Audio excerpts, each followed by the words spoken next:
तो जैसे कि वीडियो के थंबनेल टाइटल में ही मेंशन कर रखा है मैंने कि आज मैं सिर्फ पेन की वॉइस के बारे में बात करूंगा, क्योंकि कल हम लोगों को पेन का मोस्ट आइकॉनिक मोमेंट देखने को मिला था। और सिर्फ पेन का ही नहीं, यहाँ पे ये नारुतो सीरीज का one of the most iconic scene भी है।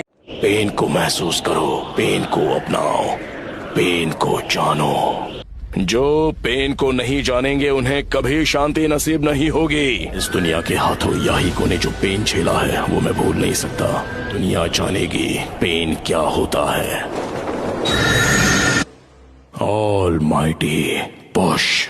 और अब इस सीन को हिंदी डब में देखने बाद यहाँ पे मेरे पास अब कोई शब्द नहीं है कि मैं इसको किस तरीके से एक्सप्लेन करूँ। और अगर आप लोग नोटिस करोगे तो यहाँ पे पेन के जब आप लोग इस सीन को देखोगे तो यहाँ पे हम लोगों को कोई गूज़बम्प वाली फीलिंग ही नहीं आएगी, क्योंकि यहाँ पे इस सीन को वैसे डब ही नहीं किया गया है जैसे इसको डब करना चाहिए था। और एक्चुअली मजाक नहीं कर रहा हूँ, बट इस सीन में यहाँ पे बहुत ज्यादा मिस्टेक की गई है हिंदी डब में, और उन सब के बारे में बात करेंगे। बट यहाँ पे पहले अच्छी चीजों के बारे में बात करें तो देखो, सबसे पहले मैं बता देता हूँ कि यहाँ पे मैं सचिन गोले सर को कुछ बुरा नहीं बोलूंगा। यहाँ पे जैसी गाइडलाइंस वॉइस आर्टिस्ट को मिलती है, वॉइस आर्टिस्ट उसी तरीके से डब करते हैं, और इसीलिए सचिन गोले सर को इस वीडियो में आप लोग कुछ मत बोलना। यहाँ पे जो चीजें मैं आप लोग बताऊंगा उस चीजों पे आप लोग पहले ध्यान दो। यहाँ पे पहली चीज हम लोग देखें तो सचिन गोले सर जो वॉइस दे रहे पेन को, यहाँ पे वॉइस चलो ठीक है, काम चल जाएगा। और इसके अलावा ये जो ऑलमाइटी पुश वाला सीन जो हम लोगों को हिंदी में सुनने को मिला है, ये यहाँ पे ठीक साउंड कर रहा है, ये बुरा नहीं है। बट यहाँ पेन की ऑलमाइटी पुश डायलॉग से जो पहले के जो वर्ड्स थे वो सभी यहाँ पे सही साउंड नहीं कर रहे हैं। और ऐसा इसीलिए क्योंकि अगर आप लोग नोटिस करोगे तो यहाँ पे ऐसा लग रहा है कि जो सचिन गोले सर है वो पेन को जल्दबाजी में डब कर रहे हैं। एंड आई डोंट नो ये चीज मेरे से पहले किसी ने नोटिस किया है नहीं, बट जैसे मैंने आप लोग बताया था कि शिपुडेन की जो हिंदी डबिंग चल रही है वो रश हो चुकी है। और इसका जो साफ एग्जांपल है वो हमें इस सीन के अंदर देखने को मिल रहा है, जहाँ पे मुझे ऐसा लग रहा है कि वॉइस आर्टिस्ट जो है वो जल्दी जल्दी अपना काम खत्म कर रहे हैं। क्योंकि अगर आप लोग इंग्लिश डब के अंदर पेन की वाली वॉइस सुनोगे तो देखो पेन ने कैसे बोला था यहाँ पे,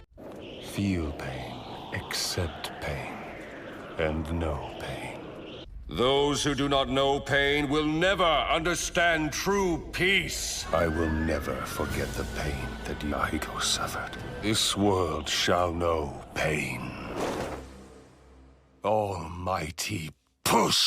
और एग्जैक्टली मेरे कहने का भी पॉइंट बिल्कुल यही है। यहाँ पे पेन की जो हिंदी वॉइस है उसको यहाँ पे थोड़ा सा और फील लेकर और थोड़ा स्लोली बोलना चाहिए था। यहाँ पे एग्जैक्टली जैसे इंग्लिश डब में आप लोग पेन की वॉइस सुनते हो तो उसके अंदर पेन जो है वो अपने डायलॉग्स को थोड़ा सा धीरे बोलता है, और ऐसा लगता है कि पेन अपने सभी वर्ड्स को अच्छे तरीके से फील लेकर बोल रहा होता है इंग्लिश डब में। बट जहाँ पे बात करें हिंदी डब के बारे में तो हिंदी डब में ऐसी फीलिंग्स आ ही नहीं रही है। और आप लोग बोलोगे कि यहाँ पे मैंने इंग्लिश डब या फिर जैपनीज डब में पहले ही नारुतो शिपुडेन देख रखा है तो यहाँ पे इसी वजह से मुझे गूज़बम्प्स नहीं आ रहे। तो देखो ऐसा नहीं है, अगर डबिंग जबरदस्त हो तो आप लोग उस सीन को जितना बार भी देख लो गूज़बम्प तो आने ही है। और सच कहूँ तो इससे पहले जो फैन डब हुआ था नारुतो शिपुडेन का, जहाँ पे विशेष की वॉइस हम लोग को सुनने को मिली थी, तो वो सीन जब विशेष ने डब किया था तो उस सीन को सुनने के बाद गूज़बम्प्स आए थे हिंदी डब में।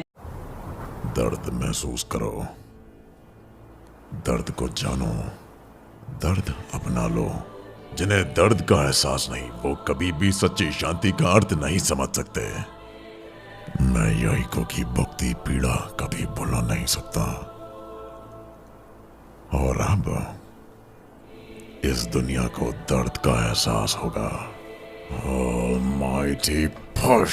और ऐसा इसलिए क्योंकि विशेष यहाँ पे स्लोली बोल रहा है। यहाँ पे इस सीन में उसने कोई जल्दबाजी नहीं की है बोलने में। और अगर ऑफिशियल हिंदी डब के अंदर यही सेम चीज रखी जाती तो यहाँ पे ये सीन और भी ज्यादा बेटर हो सकता था। लेकिन सच कहूँ तो यहाँ पे ये सीन और भी ज्यादा बेटर हो सकता था अगर पेन यहाँ पे बार बार पेन की जगह दर्द बोलता। तो यहाँ पे पेन जो है वो दो तरीके से पेन बोलने की कोशिश करता है। पहला वो खुद का नाम जो उसका पेन है, जो इस सीन के अंदर वो ये नहीं बोल रहा है कि पेन को महसूस करो, क्या महसूस करो, क्या पेन कैरेक्टर को महसूस करने के लिए बोला जा रहा है। यहाँ पे एक्चुअली में इसका जो ट्रांसलेशन होना चाहिए था वो था दर्द को महसूस करो। और यही थी इस सीन में सबसे बड़ी मिस्टेक। जहाँ पे चलो इस सीन को मैं आप लोगों को इसके ओरिजिनल डब यानी जैपनीज डब के अंदर सुनाता हूँ। 痛みを受け取れ、痛みを知れ。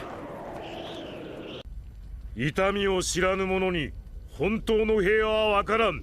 यहाँ पे एक चीज आपने नोटिस करोगे कि पेन का नाम तो पेन है, बट जैपनीज डब के अंदर तो पेन जो है वो अपने नाम को बार बार नहीं बोल रहा होता है। यहाँ पे वो पेन को जैपनीज के अंदर बोलता है इतामी, और इतामी एक जैपनीज वर्ड है जिसका हिंदी में मतलब होता है दर्द। तो यहाँ पे एग्जैक्टली मेरे कहने का मतलब ये है कि जैपनीज डब के अंदर भी पेन का नाम पेन ही है, लेकिन जैपनीज डब के अंदर ही पेन जो है वो अपने नाम को बार बार नहीं बोल रहा होता है। वो यहाँ पे जैपनीज के रियल दर्द का मतलब यूज कर रहा होता है जो होता है इतामी। और ऐसा वो इसीलिए बोल रहा है क्योंकि वो यहाँ पे दर्द महसूस करवा रहा है, ना कि वो अपने कैरेक्टर को महसूस करने के लिए बोल रहा है। और एग्जैक्टली इससे पहले जो मैंने विशेष के फैंडम के बारे में बात किया था, उसमें भी विशेष ने यहाँ पे इसको सही ट्रांसलेट किया था, जो था दर्द। और नारुतो के बेस्ट आर्क के अंदर ही मोस्ट आइकॉनिक सीन को ही बर्बाद कर दिया जाए, तो यहाँ पे ये तो हिंदी डब ऑडियंस के लिए बिल्कुल नाइंसाफी वाली बात हो गई। और यहाँ पे ट्रांसलेशन में गलती हुई है, तो इसका मतलब ये नहीं कि आप लोग स्क्रिप्ट राइटर को ही गाली देने लगो। तो यहाँ पे ऐसा नहीं है, जो स्क्रिप्ट राइटर है मैं उनको अच्छे तरीके से जानता हूँ और वो यहाँ पे काफी सही इंसान है, स्पेशली वो बहुत बड़े एनिमे फैन भी है। और टू बी ऑनेस्ट यहाँ पे जो हम लोग हिंदी स्क्रिप्ट को लेकर शिकायत करें, यहाँ पे एक्चुअली में जो स्क्रिप्ट राइटर थे उन्होंने यहाँ पे पेन के वर्ड को दर्द में ही ट्रांसलेट किया था, बट यहाँ पे दर्द वाले वर्ड को चेंज कर दिया स्टूडियो वालों ने, और अब इसीलिए पेन के सबसे आइकॉनिक सीन को बर्बाद कर ही दिया गया है। तो अब चलो आप लोग क्या ओपिनियन है इस आइकॉनिक मोमेंट के डब को लेकर, वो आप लोग मुझे कमेंट में जाके बता सकते हो। और अब देखा जाए तो यहाँ पे मैंने सारी चीजों के बारे में बात कर लिया है, और अब इसके अलावा मैं बस इतना ही कहना चाहूंगा कि जो शिपुडेन का हिंदी डब अभी हम लोग को देखने को मिल रहा है, उसकी क्वालिटी यहाँ पे धीरे धीरे कम होती जा रही है। मतलब इससे बेटर क्वालिटी जब नारुतो की क्लासिक सीरीज आई थी हिंदी डब में, तो उसकी हिंदी डबिंग ज्यादा अच्छी थी। अब वैसे हाँ, यहाँ पे मैं आप लोग को एक बात बताना भूल गया कि शिपुडेन जो है वो हमारे सोनी के ऊपर भी स्टार्ट होने वाला है, और ये स्टार्ट होगा 30 सितंबर से। बट हाँ, सोनी के ऊपर स्टार्ट हो रहा है, तो इसका मतलब ये नहीं कि डबिंग के अंदर इंप्रूवमेंट देखने को मिलेगी। यहाँ पे जैसी डबिंग आप लोगों ने एनिमे बूथ और एनिमे लोकल पर सुनी है, वही डबिंग हम लोगों को सोनी के ऊपर 30 सितंबर को भी सुनने को मिलेगी। इसलिए पेन आर्क से आप लोग अपनी एक्सपेक्टेशन अब कम कर लो। और इसी के साथ आज की इस वीडियो को यहीं पर एंड करते हैं। तो अगर आप लोग मेरी बातों से एग्री करते हो तो जाके इस वीडियो को लाइक कर दो, और साथ ही में अभी तक वीडियो को देख ही रहे हो तो चैनल को सब्सक्राइब भी कर देना। और अब मैं मिलूंगा आप लोगों से बस ऐसी ही अगली वीडियो में, तब तक के लिए गुड बाय।